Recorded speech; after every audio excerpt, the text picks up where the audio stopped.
201. Derek Rosa, 13 tahun, menelepon 911 setelah polisi menyatakan dia dengan brutal menikam ibunya hingga tewas. Pembunuhan Irena Garcia mengejutkan karena putranya langsung mengaku membunuh ibunya. Kau membunuhnya, baiklah. Kini kami mengetahui detail baru pencarian Google Derek Rosa dan kemungkinan motif pembunuhan terkait Jumat tanggal 13. Saya Angineta Levy at ini adalah Crime Fix. Sidang Derek Rosa atas tuduhan pembunuhan ibunya, Irena Garcia, dijadwalkan akan dimulai pada akhir Januari 2026. Kejahatan ini sangat brutal, benar-benar brutal, dan sebuah kamera di kamar tidur Garcia merekamnya. Irita Garcia, dia baru saja melahirkan seorang bayi perempuan 14 hari sebelumnya. Derek dituduh menikamnya lebih dari 40 kali, bahkan melukai lehernya pada tanggal 12 Oktober 2023. Kejadian ini terjadi ketika lapor 11 dalam Kamis 12 Oktober. Saat ini Derek dituduh menyerang ibunya dengan pisau. Saya kira ingin Anda mengingat tanggal dan waktu itu karena akan segera sangat penting di sini. Saat membahas bukti yang diajukan jaksa di persidangan Derek, sebenarnya Derek menelepon 911 dan jaksa Sirtna polisi mengatakan dia mengaku secara rinci kepada petugas penerima telepon bahwa dia membunuh ibunya sendiri. Kami telah melihat gambar diam dari kamera keamanannya di kamar tidur Irena Garcia yang menunjukkan Derek berdiri di atas tempat tidur ibunya dengan adik perempuannya yang baru lahir di box bayi di dekatnya. 201. Video menunjukkan Derek melakukan panggilan 911 itu dan memberitahu petugas nomor apartemennya, serta video lain menunjukkan dia keluar masuk apartemen. Petugas yang saya lihat, petugas. Apakah saya harus pergi? Apakah saya harus meninggalkan rumah saya? Jangan pergi, jangan pergi. Oke.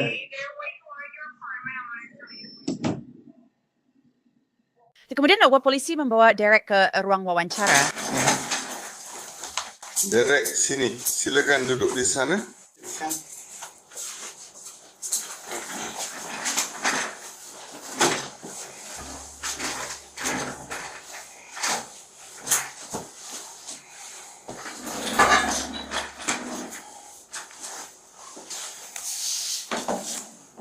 Bagaimana kabarmu, Derek? Para detektif menanyai Derek Rosa tentang kematian ibunya. Jelaskan kepada saya tentang apartemennya. Kamu punya kamar sendiri? Iya, Dan ibumu? iya. Dia punya kamarnya sendiri. Dia punya kamarnya sendiri. Dan adik perempuanmu? Dia tinggal di kamar yang sama dengan ibuku. Tinggal di kamar yang sama dengan ibumu. Dan malam ini, siapa saja yang ada di sana? Aku, ibuku, adikku. Oke. Jadi kamu tidur sekitar jam 10? Iya, Oke. Lalu apa? aku bangun.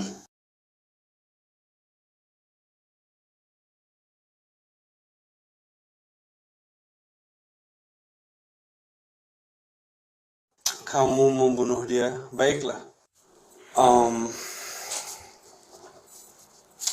Jenis apa? What's happened? Pisau apa itu? Kamu tahu? Itu hanya pisau dapur berukuran besar. Sebesar itu? Iya. Warna apa gagangnya? Ungu. Ungu? Iya. Oke. Ibumu sedang tidur? Iya, dia sedang tidur. Oke. Jelaskan kepada saya. Baik, kita akan membahas itu nanti. Apa yang kamu lakukan setelah kamu membunuhnya? Ayah tiriku punya 2 senjata. Salah satunya Glock 19. Oke. Aku tidak tahu harus menyebutnya apa. Satu lagi. Oke. Warnanya apa? Glock 19 itu hitam, lalu yang satunya lagi punya slider perak dan pegangannya seperti biru tua gelap. Oke. Lalu untuk apa kamu membawa senjata itu? Dia selalu membawa Glock 19 bersamanya kadang-kadang. Karena dia sopir truk, dia jarang di rumah, selalu pergi jauh. Jadi aku masuk ke dalam lemari. Aku menemukan karena dia sering menembak di lapangan tembak. Aku mengambil pistol dan memasukkan magazinnya. Aku tidak ingin menembak diriku sendiri. Oke. Aku dulu ingin menembak diri sendiri tapi tidak bisa. Oke. Lalu apa yang kamu lakukan? Nah, saya sih memutuskan untuk menelepon teman-teman saya untuk memberitahu mereka apa yang terjadi. Lalu saya berpamitan kepada teman-teman saya. Kamu menelepon mereka sebelum atau setelah mencoba menembak dirimu sendiri? Setelahnya. Oke. Autopsi menyatakan Irina Garcia ditikam 46 kali di kepala, leher, bahu, punggung, dan paha. Jaksa menyebut satu luka tusukan nyaris mengenai arteri karotis Irena, hanya meleset 1 mm. Jaksa penuntut menulis jejak kaki berdarah mengarah dari tubuh Irina Garcia ke kamar mandi dan kemudian ke lemari pakaian di kamar tidur. Pada saat itu terdakwa ditangkap, kakinya berlumuran darah. Jaksa ingin menghadirkan bukti fakta serupa atau sangat terkait dalam sidang Derek Januari nanti. Mereka yakin bukti ini akan membuktikan fakta dan menunjukkan motif. Jaksa tidak wajib membuktikan motif dalam kasus pembunuhan, namun sering ingin memberitahukannya kepada juri. Mereka menemukan kiwasana info bar tentang kasus ini yang menurut cara mereka menunjukkan obsesi Derek pada darah, kekerasan, dan kematian. Jaksa menulis, pada 30 September 2023, 2 minggu sebelum pembunuhan, sekitar pukul 22.12 terdakwa mengirim pesan grup ke siswa lain di sekolahnya, bertanya, kalian mau aku menakut-nakuti kalian? 1 menit kemudian, terdakwa mengirim video grafis ke grup chat yang menampilkan tentara cadangan Angkatan Darat Amerika bernama Ronnie McNutt, 33 tahun. Ronnie McNutt menyiarkan langsung kematiannya sendiri di Facebook Live pada tahun 2020. Jaksa penuntut menyebut Derek Rosa mengirim video itu ke grup chat siswa disertai emoji wajah tersenyum dan gambar pistol. Dan para siswa meras jijik dan ngeri. Derek juga mengetikkan rest in peace Bozo. Jaksa penuntut juga telah mengungkap beberapa pencarian Google Derek Rosa. Di antaranya, di mana teman tendereken untuk maning cenderung arteri karotis. Sewikim saradi ciu warusisiucik membunuh, and narigikip bisa memotong tulang. Sehari sebelum Derek Rosa dituduh membunuh ibunya, jaksa mengatakan dia mengirim pesan kepada temannya tentang kostum Halloween. Jaksa menulis, pada 19 Oktober 2020, terdakwa meminta ide kostum Halloween menyeramkan kepada remaja itu. Setelah beberapa percakapan, terdakwa memutuskan, aku jadi Jason. Perlu dicatat bahwa Jason Voorhees adalah karakter fiksi dalam seri film horor Friday the 13th, di mana dia biasanya menggunakan parang untuk membunuh korbannya. Sekarang, keesokan harinya, jaksa mengatakan Derek Rosa menunjukkan video Ronnie McNutt itu kepada pacarnya saat mereka naik bus sekolah pulang dari sekolah. Dan dia mengatakan kepada pacarnya bahwa dia menganggap itu lucu. Jaksa mengatakan gadis itu memutuskan hubungan dengan Derek. Jaksa juga menuliskan, selain itu, bukti menunjukkan bahwa terdakwa termotivasi, setidaknya sebagian, karena ketertarikan yang tidak sehat terhadap darah, kekerasan, dan kematian, serta keinginannya membagikan ketertarikan ini pada orang lain. Foto selfie itu memperlihatkan terdakwa berpose dengan tangan berlumuran darah dan menjulurkan lidah secara main-main. Foto ini diambil segera setelah pembunuhan tragis terhadap ibunya, kurang dari 1 jam sebelum tengah malam pada hari Jumat tanggal 13. Jaksa penuntut juga meyakini bahwa Derek Rosa termotivasi sebagian oleh keinginan untuk sekadar mengejutkan orang lain. Pawas dia mengirim foto jenazah ibunya kepada seorang teman yang sebenarnya tidak percaya bahwa foto-foto itu nyata. Baiklah, jadi yang bergabung bersama saya untuk membahas detail-detail mengerikan baru yang kita pelajari tentang kasus yang melibatkan Derek Rosa dan pembunuhan ibunya adalah Philip Duve. Dia bekerja sebagai penasihat hukum yang ditunjuk pengadilan selama bertahun-tahun di Los Angeles County. Philip, Derek Rosa sangat mudah bisa saja menjadi klien Anda. Anda tahu Anda bisa saja mewakilinya di persidangan. Ya, jadi ceritakan kepada saya apa yang pertama kali Anda pikirkan saat membaca beberapa detail dalam mosi tindakan lain ini. Maksud saya, mereka bilang jaksa mengatakan mereka punya riwayat pencarian Google di mana sebelum ibunya dibunuh, dia mencari hal-hal seperti atau dia mencari di Google. Di mana tempat terbicara untuk beri keansan sendiri. Dometri dia tentang arteri karotis. Apakah pisau kecil bagus untuk membunuh? Bisakah pisau memotong tulang? Ya, masuk ke ini tidak fakta yang sangat buruk, jika boleh dibilang. So, aku tahu itu istilah yang sering dipakai pengacara pembela untuk situasi seperti ini. Ya, tapi ini adalah contoh klasik bagaimana ibu pasti menutup mata terhadap kenyataan. Tentukah dia pasti melihat petunjuk atau masalah atau menyadari sesuatu yang salah dengan anak itu. Dan kamu pasti berpikir akan ada semacam intervensi. Ini tidak muncul begitu saja tanpa sebab. Jelas, pasti ada semacam ocehan yang sudah dimulai sejak lama. Mungkin dia memperhatikan beberapa tulisan tertentu. atau bahwa dia mulai online sebuah masturbasi yang kita sebut gore, core, atau pornografi dan tidak melakukan apa-apa tentang itu. Bukan berarti ibu memang pantas mendapatkannya atau semacamnya, tapi jelas ini semakin meningkat. Seringkali para ahli mengaitkannya dengan efek nature versus nurture. Maksudnya mereka bilang sosiopat terbentuk sedangkan psikopat terlahir seperti itu.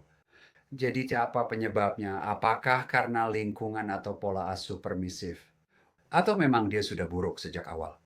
Kamu tahu, kadang-kadang bisa saja secara genetik dia memang sudah aneh dan memang sudah terprogram untuk menjadi seorang sadis, untuk melakukan, kamu tahu, tindakan pembunuhan yang mengerikan dan penuh agresi. Dan sebenarnya tidak ada cara untuk memprediksi kecuali ibunya maju dan memberitahu orang-orang tentang apa yang dilakukan anak ini, bahwa hal seperti ini bisa saja terjadi. Dan kemudian ternyata benar-benar terjadi. Dan dia mengalami akhir yang sangat kejam dan tragis. Maksudku, jadi aku tidak tadi soal ibu karena ibu punya banyak urusan. Ibu juga baru saja melahirkan bayi. Derek adalah mahasiswa akuntansi, bisnis, dan manajemen, seperti yang ia sampaikan ke polisi saat diwawancara. Maksudku, dia sedang sibuk. Ada foto-foto keluarga yang bagus, kamu tahu, foto dia berdiri bersama ibunya dan ayah tirinya. Maksudku, semuanya terlihat baik-baik saja. Bukan berarti biasanya terlihat buruk juga. Tidak ada yang mengunggah foto-foto buruk tentang hidup mereka di Facebook atau media sosial lainnya. Maksudku, mungkin ibu punya firasat, tapi dia juga sedang sibuk, dia harus mengurus bayi yang baru lahir. Maksudku, ini benar-benar hal yang gila. Jaksa penuntut bilang dia dapat terobsesi dengan hal-hal berdarah dan film Friday the 13th. Maksudku, mereka pikir motifnya di sini, sepertinya mereka mengira motifnya karena saat itu mendekati hari Jumat tanggal 13. Hanya 1 jam lagi menuju Jumat tanggal 13 dan dia memutuskan membunuh ibunya. Kenapa, Bu? Aku juga nggak tahu. Aku bingung dengan ini. Maksudku, kita masih belum tahu kenapa dia menargetkan ibunya. Katanya begitu.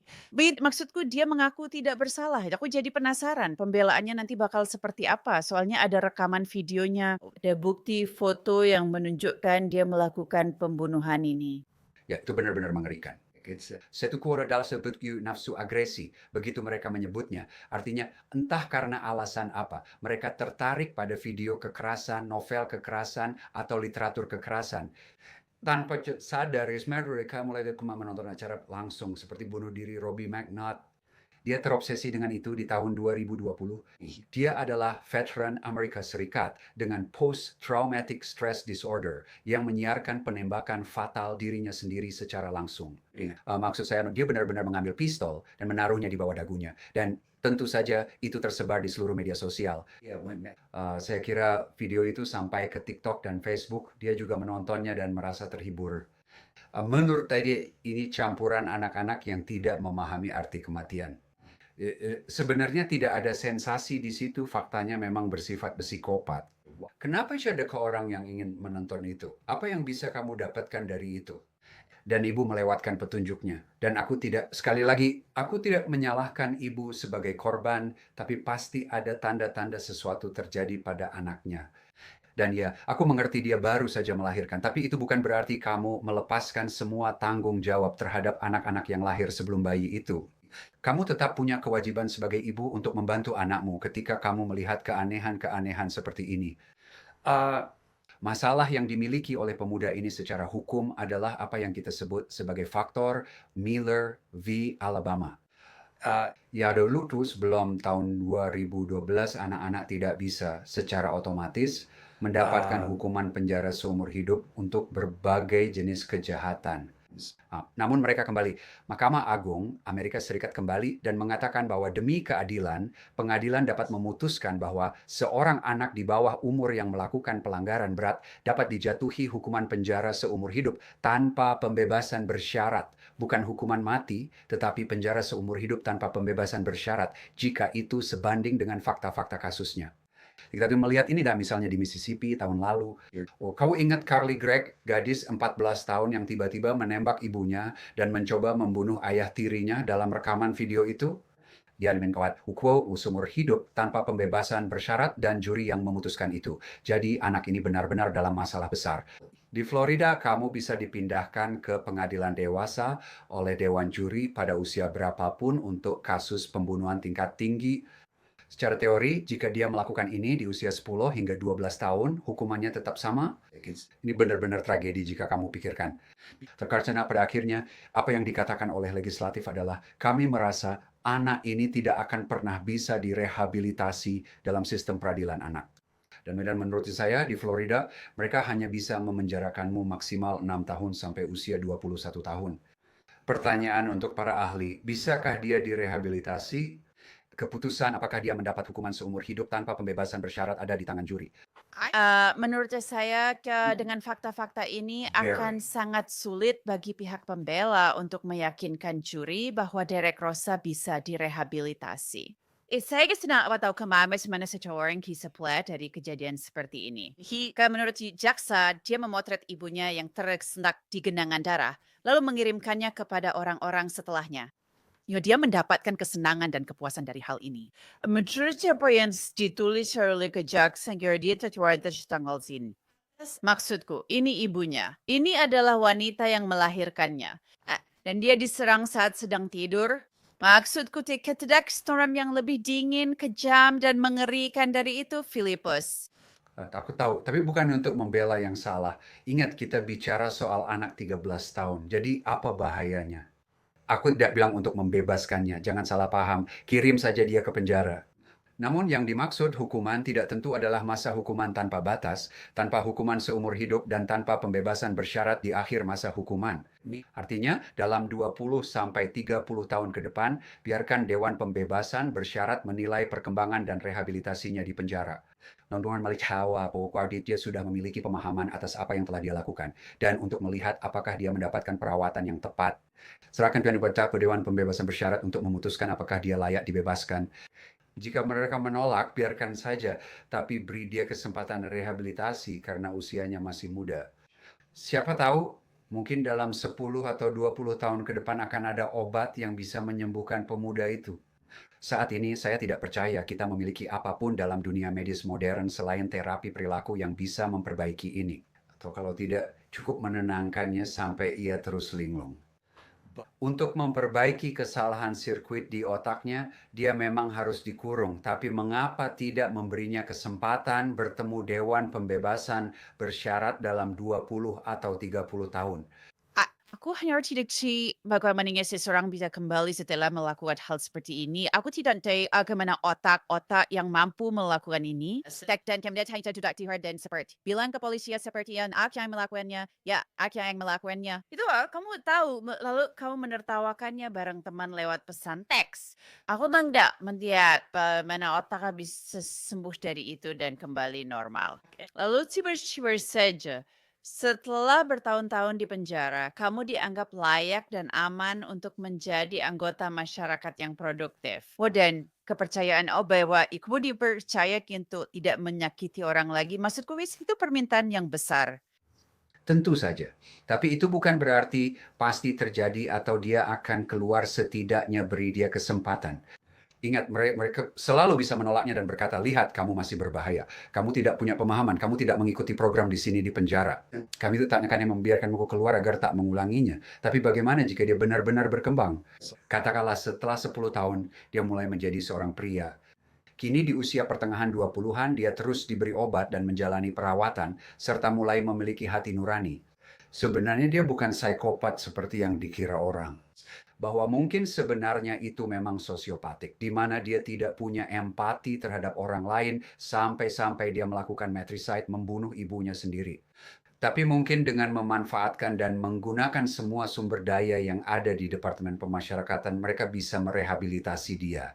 Ya doanya saja dia tidak bisa direhabilitasi cukup cepat di sistem peradilan anak saja, karena mereka harus membebaskannya pada usia 21 tahun. Itu masalah hukumnya. Tapi setidaknya beri dia kesempatan untuk rehabilitasi di sistem pengadilan dewasa. Di Carlos Dikedi pesannya jelas, lebih baik membunuh dan mendapat hasil karena Anda tetap tidak akan bisa keluar. 20-30 orang tetap tidak bisa dihukum mati karena pelaku di bawah 18 tahun. Beri dia kesempatan meraih kebebasan, sesuatu yang bisa dia nantikan dan perjuangkan. Ya, aku ingin mendengar apa pembelaannya di persidangan nanti. Aku benar-benar ingin mendengarnya. Ya, aku ingin mendengar apa yang akan mereka sampaikan, apa yang akan mereka katakan. Aku yakin mereka akan menghadirkan ahli yang membahas berbagai hal tentang Derek Rosa. Jadi masih kita dengarkan pembelaannya. Itu saja yang ingin aku katakan. Philip, terima kasih banyak. Terima kasih kembali. Derek Rosa masih dipenjara di Miami-Dade County dan kini usianya sedikit bertambah. Sudah 15 tahun sejak dia ditangkap. Dia akan kembali ke pengadilan akhir bulan ini. Dan persidangannya dijadwalkan ulang pada akhir Januari 2026. Itu saja untuk Crime Fix kali ini. Saya Anjanette Levy. Terima kasih sudah bersama saya. Sampai jumpa lagi.